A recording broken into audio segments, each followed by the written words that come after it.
يا سادتي، السلام عليكم ورحمة الله تعالى وبركاته. نحييكم بأزكى تحية وأطيب سلام في يوم مفعم بالخشوع، موسوم بنفحات ربانية، منبعثة من بيت من بيوت الله يعمره المؤمنون تقربا للخالق سبحانه، ابتغاء المثوبة والرضوان، وطمعا في أعلى الجنان، كرما ومنة من العلي الديان الذي أكرم الأمة المحمدية بشريعة غراء ليلها كنهارها، السالك في دربها ليس له جزاء إلا الجنة. في هذه الأجواء الإيمانية التي تغمر الوجدان في هذا الشهر الفضيل، يؤدي أمير المؤمنين جلالة الملك محمد السادس نصره الله صلاة الجمعة بالمسجد المحمدي في مدينة الدار غير أمة أخرجت للناس يتسابق فيها المؤمنون للعمل الصالح والفوز برضا من يحب أهل النفوس الزكية، أتباع من بعث رحمة للعالمين بشيرا ونذيرا وداعيا إلى الله بإذنه وسراجا منيرا، خاتم الأنبياء والمرسلين. إن الله سبحانه يسر الأمة المحمدية لدين الإسلام وهداها به للإيمان وصالح الأعمال.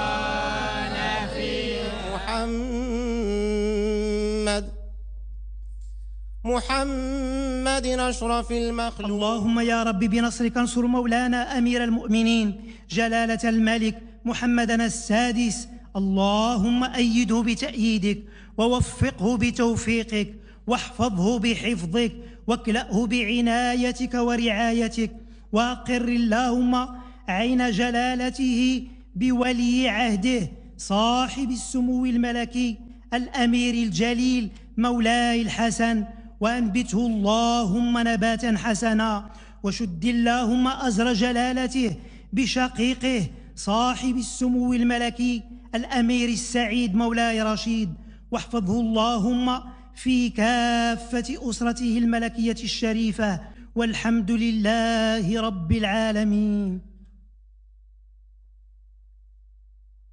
لا إله إلا الله، أشهد أن محمد رسول الله. الحمد لله رب العالمين الرحمن الرحيم مالك يوم الدين، إياك نعبد وإياك نستعين، اهدنا الصراط المستقيم، صراط الذين أنعمت عليهم غير المغضوب عليهم ولا الضالين. جاء نصر الله والفتح ورأيت الناس يدخلون في دين الله أفواجا، فسبح بحمد ربك واستغفره إنه كان توابا. الله أكبر. يوم الدين إياك نعبد وإياك نستعين، اهدنا الصراط المستقيم، صراط الذين أنعمت عليهم غير المغضوب عليهم ولا الضالين.